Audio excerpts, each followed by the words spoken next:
This video is brought to you by Squarespace, an all-in-one platform for building a brand and growing your business online. On December 1st, I went to the world premiere of Avatar: Fire and Ash.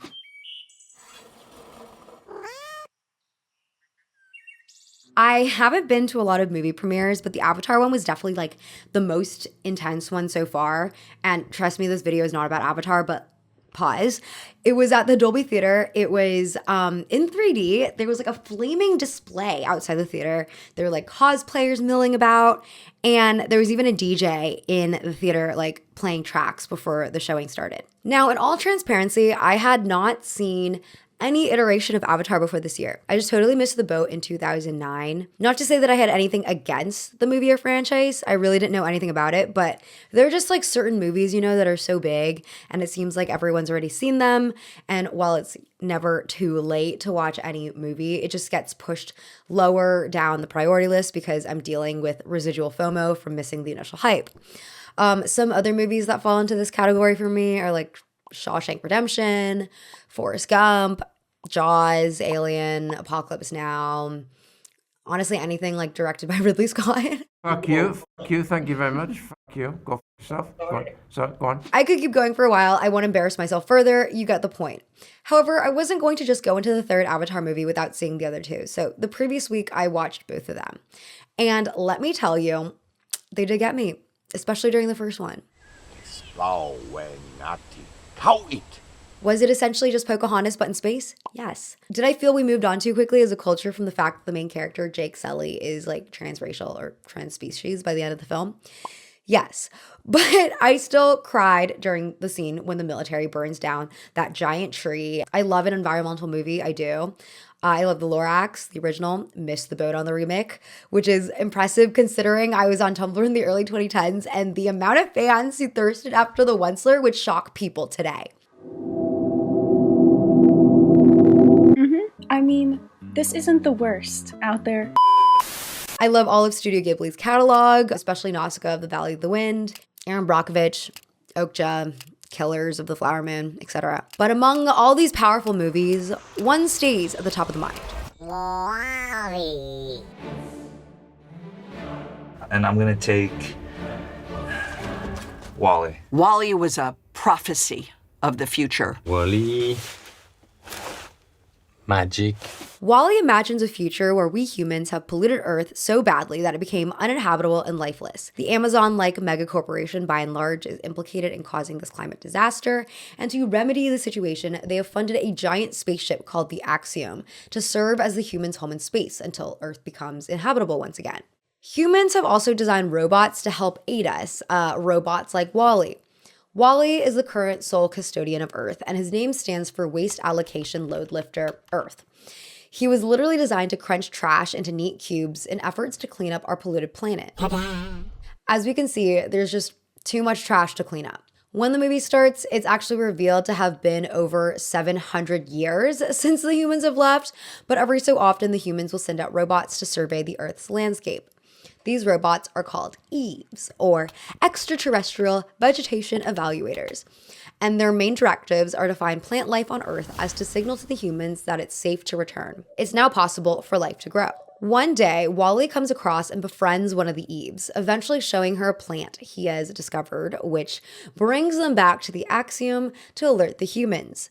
However, a robot gone rogue called Otto, and who aptly steers the ship, attempts to thwart their plans to return to Earth. We cannot go home. The first time I talked about Wall-E on this channel was in my video essay on the Eat the Rich phenomenon, in which I quoted Mark Fisher, a philosopher known for his seminal work, Capitalist Realism. From the get-go, it seems to imagine a world destroyed by consumerism and environmental destruction.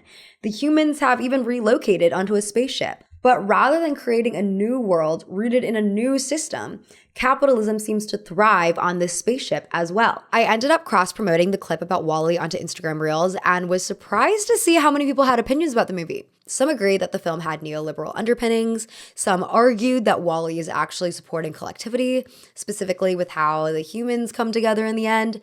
And some people were like, your analysis isn't deep enough, which is fair because the video was only 2 minutes long. So since then, I've been inspired to revisit this movie in a deeper capacity and hopefully answer the question by the end of this 30-something minute video, is Wall-E overrated?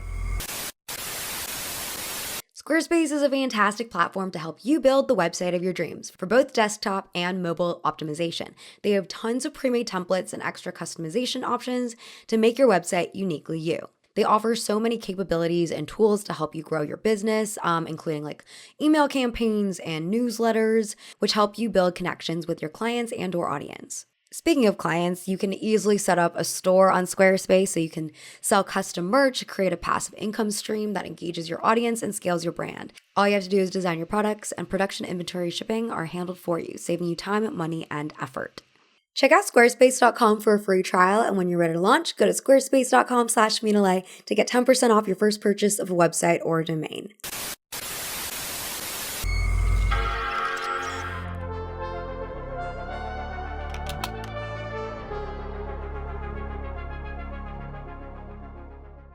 So, Wall-E is really a movie of symbols, and it relies on its audience to make meanings for themselves. I think that's why so many people have strong opinions about this film. All movies do this to a certain extent, right? But because Wall-E has such explosive and potent imagery paired with little to no dialogue, this movie is just much more ripe for audience interpretation. Perhaps it makes sense then that one of the movie's main influences was a 34-minute short film called The Red Balloon, a film that director Andrew Stanton himself has said is remarkable because it shows the power of audience inference. The intoxicating thing is not so much look at what it's doing intellectually, it's like look at how you're feeling. And so much of it's because of what you've projected onto this simplistic orb. You know? The Red Balloon was made in 1956 and was directed by French filmmaker Albert Lamouris. The film follows a young boy named Pascal who discovered a large red balloon on his way to school. However, rather than being a simple object, the balloon actually has a mind of its own. So the balloon is faceless. It looks like a normal balloon, but the way it moves can be interpreted as conveying certain emotions.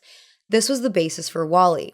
They wanted to preserve the reality that a robot wouldn't be speaking, and so it would be important for his movements and expressions to characterize him and convey emotions. The way Wall-E is designed is very interesting.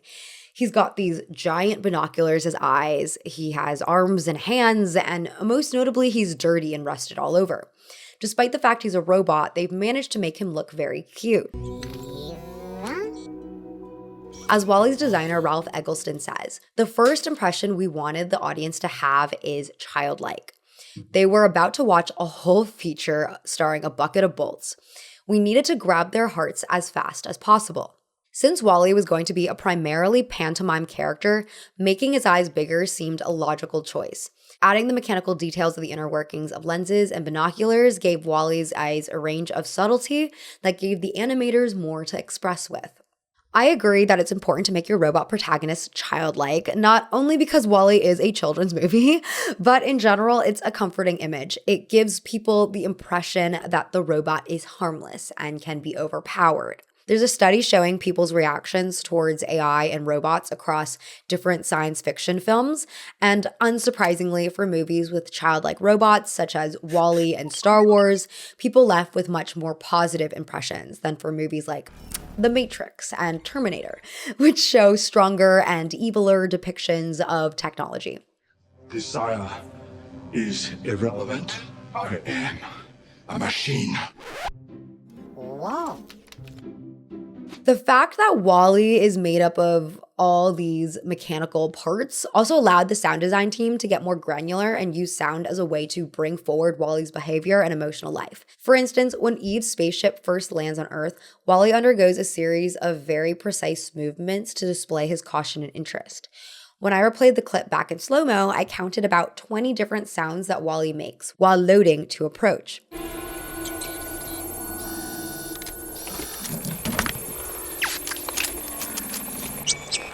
However, when the spaceship makes an abrupt movement, Wall-E quickly shrinks back, making only around 5 sounds to emphasize his fear and therefore haste to hide. This dedication to giving Wall-E such colorful emotional life endears audiences to him because he's sort of now anthropomorphic. He's not just a robot. He's a robot with feelings. Stanton also calls Wall-E's eyes droopy, which is true. They're in a sort of perpetual state of sadness, which Makes sense. Wall-E's existence itself is seemingly tragic. He's a beigey color, which Eggleston explains was inspired by tractors, indicating Wall-E's utilitarianism. And utilitarian he is. He continues to work every day. However, with the amount of trash and pollution that's piled up on the planet, his singular cubes are comically useless. But because we love an underdog, all these choices once again endear us to Wall-E very quickly. He's like a little trash compactor cutie. Moreover, most of Wall-E's sounds come from analog technology.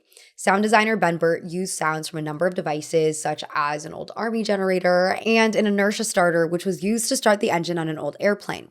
The inertia starter is specifically a sound that is quite nostalgic, having shown up in TV programs of our childhoods. Often used for the Roadrunner speeding up or the Tasmanian Devil spinning in a circle. In my opinion, making Wall-E old makes him more likable. It's because we fear he might break down anytime soon, like all the other barely working devices that he collects. This anxiety is not helped by the fact that we briefly see a bunch of other dysfunctional Wall-Es that have long since broken down. Tech nostalgia is a major theme in Wall-E. Wall-E came out in 2008, the same year that the iPhone 3 and MacBook Air came out. The world was definitely changing, and tech anxiety was definitely on the minds for certain folks.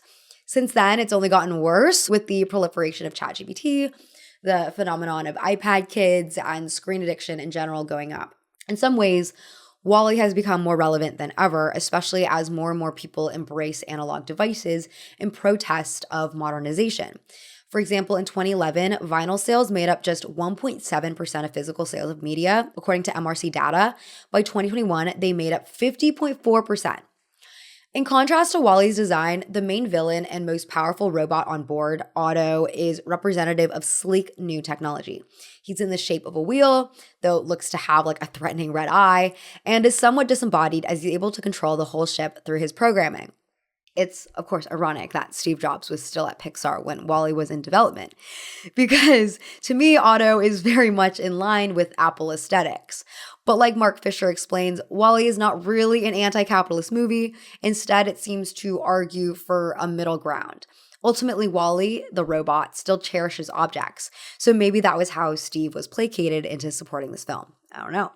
Stanton even acknowledges the axiom and anything in it as a threat of the bad side of technology and the automation and the laziness of all it can bring. Technology is good as long as it doesn't advance to the point of replacing human interaction. Oddly enough, though, if we measure technological advancement by sentience, it's actually Wall-E who's more advanced. We learned that Otto is only sabotaging their plans because his programming was updated to prevent any return to Earth. He doesn't actually have an active conscience.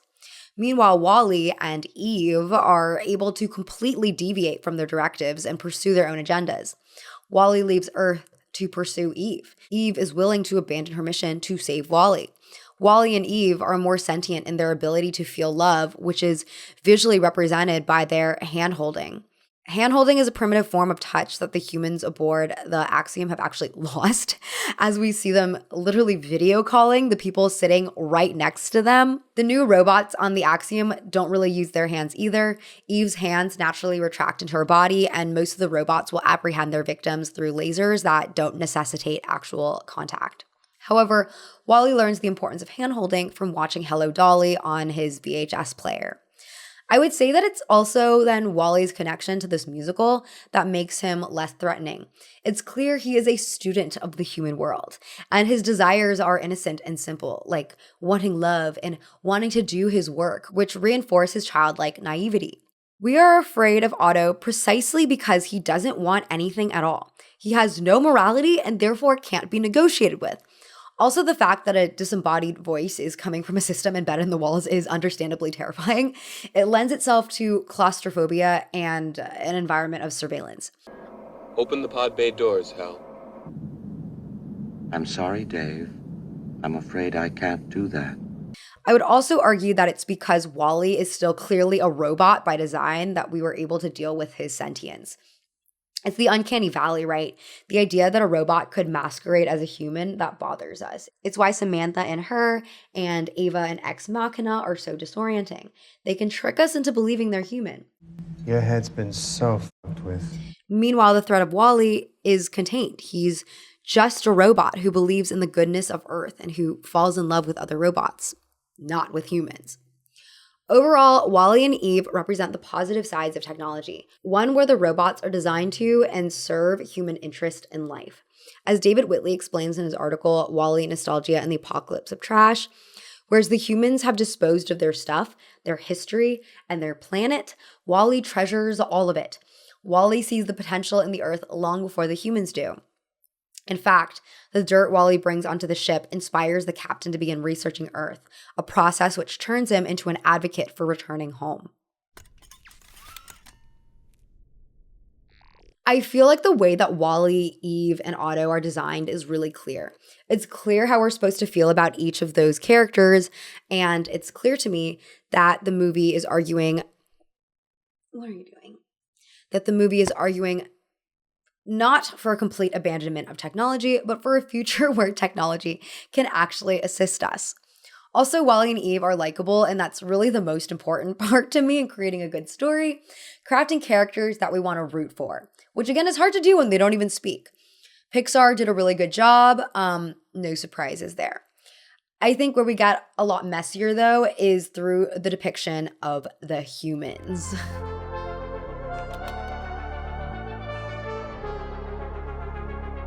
In Wall-E, all the humans are fat. They sit in their hover chairs that move them around the spaceship, and they are all addicted to the screens in front of them. When it comes to their body compositions, the movie justifies their form as being a bone density issue related to being in a spaceship for so long. But it's clear they're also insinuating that the humans' obesity comes from their gluttony for consumerism. About a year ago, someone posted onto the Reddit page, curated Tumblr, a few screenshots from a thread discoursing about the fat people in Wall-E, a thread that had close to 32,000 notes or engagements. The original poster of the thread wrote, "It was kind of fucked up for Wall-E to be that way about fat people, now that I'm thinking about it." The Reddit user only screenshotted 4 different Tumblr user comments, but the Reddit post itself generated an additional 689 comments. So clearly people have opinions on this topic. Some of the Wall-E defenders claim that the humans are actually supposed to be baby-like, and fatness is just one way to characterize a baby. As one user writes, okay, for the 15 billionth time, the people in Wall-E aren't fat with mobility aids, and that's the problem. They were literally babies in strollers. They were stuck in a case of arrested development by the robots and the ship. They were stuck in a liminal hell, forbidden from any self-expression, because allowing them to express individuality might mean they stop consuming. That's why they needed to get off the ship. It's one of the single most anti-consumer culture, anti-late stage capitalism movie ever made. And it's crazy to me that people get stuck because the people were, quote, fat and lazy. They're not lazy, their souls are starving. Okay, I agree that consumerism is a big point of the movie. We even see the babies being brainwashed to love the axiom. But I do think the movie still produces anti-fat biases to assert these messages. For example, I think it's interesting how in the historical footage of the humans, all of them are depicted as thin, making it seem as though there was a specific human look prior to consumerist dystopia, aka thin, and a human look post-consumerist dystopia, aka obese. The credit scene actually illustrates a timeline of humans rebuilding Earth, and interestingly, the human depictions get thinner and thinner as time goes on. This not only aligns fatness with societal failure, but also reinforces the myth that fatness is caused solely by behavior rather than genetics, hormonal disorders, a number of different reasons that it could be. And also, let's be real. The film plays fatness for laughs. The climactic scene at the end comes to mind where all the humans fall and roll to one side of the spaceship. Also, another thing, even though all the humans on the axiom are fat, it's an interesting decision then that all the bodies in the advertisements are still thin. You would think that if humans had completely changed form on an evolutionary level, they would design the advertisements to be representative of this new form. But no, thinness is still aspirational marketing, which, reinforces my theory that there were some biases at play in the movie's development, even if the narrative isn't about fatness per se. Another person on that Reddit thread argues that the movie wasn't fat-phobic because the viewers aren't encouraged to blame any of the people for the way that they look. They write, "I'm not sure why people aren't seeing it. I saw the movie as a kid, and even then understood that by and large was the problem, not the people. With later watches, I could pinpoint that BNL was just a stand-in for consumerism, which is what was being criticized. The mobility aids were there to make consuming easier, not to present using them as a moral failing. It feels like they immediately disregarded everything else in the scenes, such as the miles of ads in every corner. I don't think we are supposed to hate any of the humans depicted, but I think we are supposed to view them as sheeple and feel disgust towards the way that humanity has developed in this future. I mean, I know this is a Disney movie and I can only ask for so much from a movie made by a mega corporation, but by and large is this mysterious company that runs everything, yet there is no one who is the present CEO of the company and making the company's decisions. The first CEO has long since died, it's been 700 years, and it's implied that the company now runs on its own as an amorphous force. But in reality, corporations are run by people, and they often reflect individual people's evil and greed. Wall-E and Eve don't even take down by and large. It's just assumed that it will disappear with the axiom once humans relocate to Earth. The movie seems to function on this idea that once humans start to prioritize the environment, corporate greed will just disappear completely, which is kind of like the argument for recycling. We should all recycle because if we do, then the Earth will fix itself. It's assuming that all humans are equal in status and money and no individual can overpower the interests of others, which we know is not true to how the world really works. In reality, we could and should all be recycling, but that doesn't offset the fact that 100 companies are responsible for 71% of global emissions. But I think this is why some people left the film with the impression that it was quite collectivist. In the Wall-E universe, the humans do end up uniting to rebuild the planet. But to me, it's sort of a lazy positioning of collectivism because we've clearly introduced a world that has been run rampant with consumerism, yet we don't address how to actually dismantle it. In the movie, it just goes away through sheer willpower. I mean, I don't really understand why mass consumerism exists on the ship to begin with, because we don't see humans working or spending money. So by and large is not profiting. And I don't know, I personally don't think you can divorce gluttonous consumerism from capitalism. So the movie makes up a lot of its own logic, which is why it's hard to transpose all of its messaging onto our present timeline. Some of this can be rooted in the times of when the movie was made, the illogical nature of it. For example, in the late 2000s, fatphobic mythology was especially present and normalized, and since then, we've actually discovered that a lot of it was untrue. For example, a study published in the journal PNAS earlier this year found that the total calories burned per day for people from 34 different countries and cultures around the world were actually really similar.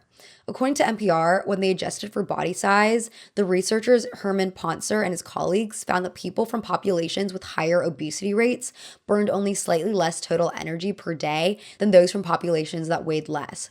NPR also interviewed Dr. Dariush Mozaffarian, director of the Food is Medicine Institute of the Friedman School of Nutrition Science and Policy at Tufts University, and he adds about the findings, "For decades, we've been telling Americans that you're lazy. It's your fault. You're not moving enough. You're eating too much."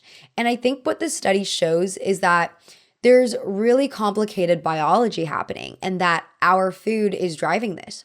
I highly recommend reading the full article, but the conclusion is that our bodies adjust our metabolism rates to support our activity levels. And so this implies that it's actually like food and what's in our food that plays a bigger part than exercise in obesity rates.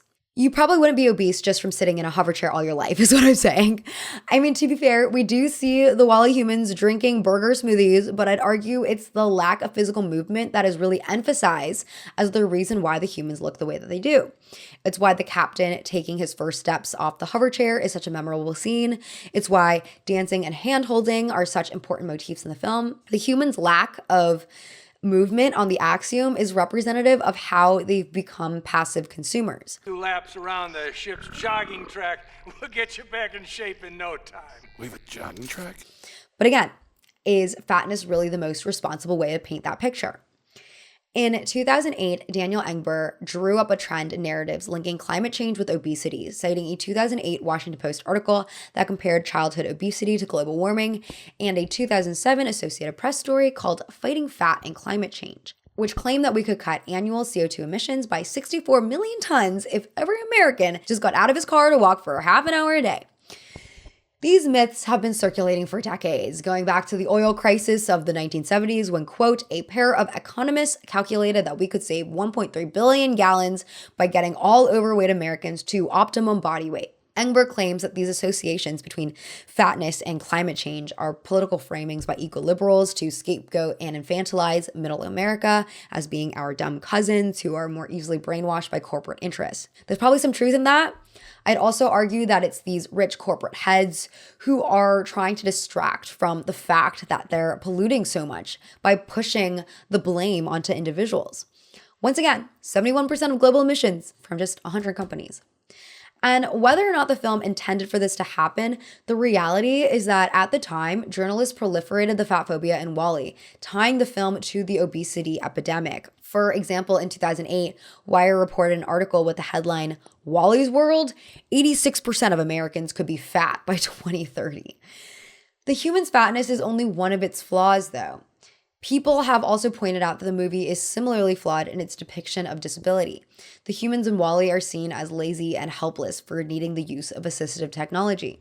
In an early scene of the movie, we see an advert for the Axiom when it was first built, and we see that the hover chairs were first advertised to help grandma get around the spaceship. One TikToker describes the implications of this as such. Like, every single human being in the movie is disabled because they choose to be. And at the end, they solve it by deciding to walk. Every single human being, abled or disabled, should be insulted by the implication that if given the choice, people would choose to not walk. The speaker's main point is that the movie positions disability as a choice.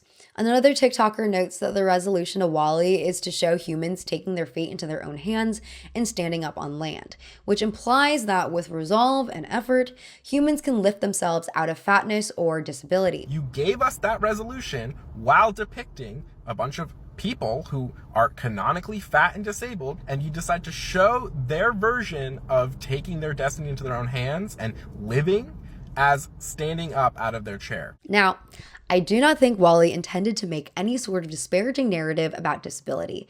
It's more so that this narrative is just unfortunately so common in our culture that many people don't really consider the ableist implications and just go on reframing, regurgitating the same narrative. David Mitchell and Sharon Snyder discuss narratives about disability in literature in their article, Narrative Prosthesis and the Materiality of Metaphor. They claim these narratives often position disability as a problem to be solved, as well as a way of identifying a deviant character. They name numerous examples throughout history, including Shakespeare's Richard III, Kesey's One Flew Over the Cuckoo's Nest, and Melville's Moby Dick. But that doesn't change the fact that it is damaging, right? I mean, I get why when production photos of Robert Eggers' Werewolf were leaked, photos that showed Lily Rose Depp with a prosthetic cleft lip, organizations like Changing Faces expressed concern over the responsibility of this representation. We've just seen really disparaging representations of disability and physical difference over and over again. And when fictional work doesn't challenge those biases, then how do we think audiences will interact with people who are fat or who are disabled in real life? This is like not even shade to Eggers, because all these organizations have mentioned that because we don't know anything about the movie, like we can't just jump to the conclusions, and that they're hoping that, they can offer their services, advice, whatever, to the production to make sure the representation is done in a correct way. But they did note that like the way that people have looked at these photos and the way that people are talking about like cleft palates is really offensive. There's so much framing about how Lily Rose Depp has made herself look ugly, which is totally uncalled for, right? While I think Wall-E does a lot of things well, I think it's worth also acknowledging that the film relies on stereotypes that already exist in our culture, and it uses those stereotypes as a metaphor for the failures of humanity, which is additionally supported by how it also ignores the people that have created the polluting systems that have actually led to Earth's demise.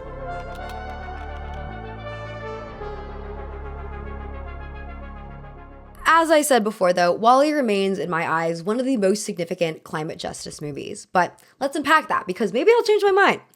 Quality Culture put out a video essay about Wall-E and used David Wallace-Wells' The Uninhabitable Earth, Life After Warming, to discuss the potent litter imagery we see at the beginning of the movie. Wallace-Wells actually challenges the imagery as sort of this easy way of discussing climate change. He writes, "Plastic Panic is another exemplary climate parable in that it is also a climate red herring. The panic arises from the admirable desire to leave a smaller imprint on the planet and a natural horror that the environment is so polluted by detritus passing through our air, our food, our flesh. In this way, it draws on a very modern obsession with hygiene and lightness as a form of consumer grace, an obsession familiar from recycling.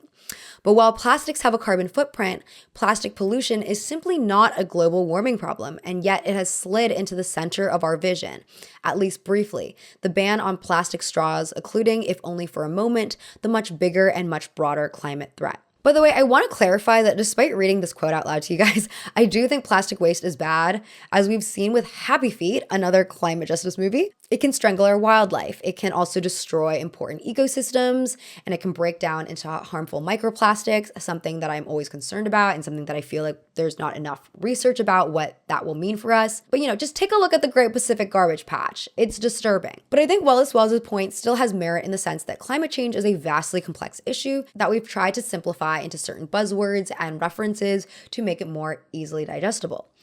Like I said, Wall-E, especially for better or for worse, understands the potency of image making, and so it uses emotionally resonant symbols like litter to quickly symbolize environmental destruction. However, Wallace-Wells finds that this ends up reducing our critical thinking on the issues at hand. I guess similar to Mark Fisher, Wallace-Wells says that this imagery pacifies us into thinking we're tackling something when we're not actually doing much. He writes, "One job of pop culture is always to serve stories that distract, even as they appear to engage, to deliver sublimation and diversion." I see what Wallace-Wells is saying, though I personally think this is too bold a statement because I still believe in the power of movies, because I believe in the power of visual storytelling as a whole. There's actually an organization called Climate Visuals, which, according to their website, is the world's only evidence-based program for climate change photography. They argue that emotionally impactful imagery can lead to tangible change. They include a list of their 7 principles for visual climate change communication, one of which includes climate impacts like flooding and other forms of destruction. Here's what they say. Images of climate impacts can prompt a desire to respond, but because they are emotionally powerful, they can also be overwhelming. Coupling images of climate impacts with a concrete behavioral action for people to take can help overcome this. As a narrative, I think Wall-E actually does this. The emotionally resonant climate impact visual we see is a dusty, dead earth filled with trash. And the behavioral action we see is represented by the plant Wall-E finds and how Wall-E, Eve, and then the captain all tried to preserve it. I've always viewed the appeal of the Wall-E plant as having a similar appeal to aesthetic photos of plants growing between cracks and sidewalks. My co-writer Am similarly brought up the poetic beauty of a lone flower blooming in the snow, calling it resilience porn for the planet. And resilient the plant in Wall-E is. Not only has it managed to defy the odds and grow in what looks to be a completely barren and lifeless planet, but it also is continually tossed around by robots in changing environments without dying or even losing a leaf. I really love this plant, but I do think that on the flip side, and to agree with Wallace-Wells, it could reflect misguided hope that the planet will heal itself without the need for human intervention. After all, the plant grows on its own. The obvious problem with this way of thinking is that there are limits to the Earth's self-healing. For instance, it doesn't seem realistic that glaciers will somehow form again if we continue to increase the Earth's temperature. And in a way, painting the Earth as endlessly resilient doesn't necessarily inspire people to action. In actuality, it would take hundreds of thousands of years for Earth to stable its climate without human intervention, and we have to consider how many species, not excluding humans, would go extinct in the process. However, perhaps what the story is actually saying is that the plant was a miracle fluke, and therefore it's even more important that we take this gift that we don't deserve and preserve it. After all, the way in which Wall-E handles the plant is with utmost care. He doesn't take it for granted at all. As David Whitley writes in his book, the meticulous attention he bestows on the act of lifting the plant with sufficient soil to avoid disturbing its roots is profoundly touching in its dramatic context. The Wall-E plant reminds me a lot of the Charlie Brown Christmas tree, actually. At the end of the movie of A Charlie Brown Christmas, Charlie Brown is tasked with buying a Christmas tree for the Christmas play, and rather than picking one of the shiny aluminum trees at the market, he gravitates towards a sad-looking wooden tree with a few limp branches. The innocence of this simple tree calls Charlie. He declares, "I think it needs me." David Murray writes for the Great Falls Tribune, Charlie Brown's Christmas tree represented something missing from American culture: authenticity and vulnerability, a lonely wayfarer in need of encouragement and support. If we could only all pull together, then the true meaning of Christmas would appear before our eyes. And it's true. After the kids come together and see that the tree needs a little love, it stands taller and sprouts some denser pines. Similar to Wall-E's plant, the Christmas tree brings forth a return to tradition, to community, and to an embracing of the natural world, free of commercialism. I mean, technically, the cockroach Wall-E befriends is proof of organic life on Earth, but Pixar knew that a small little plant would be more emotionally resonant, and it would be something that we clearly have to take care of. Like cockroaches, sure, we do have to take care of them, but I do think they are naturally very robust. And so we don't really. Whereas like the symbol of a plant, it's something that does require us to handle with care. All is to say, I would honestly love an alternate universe story where a cockroach saves Earth.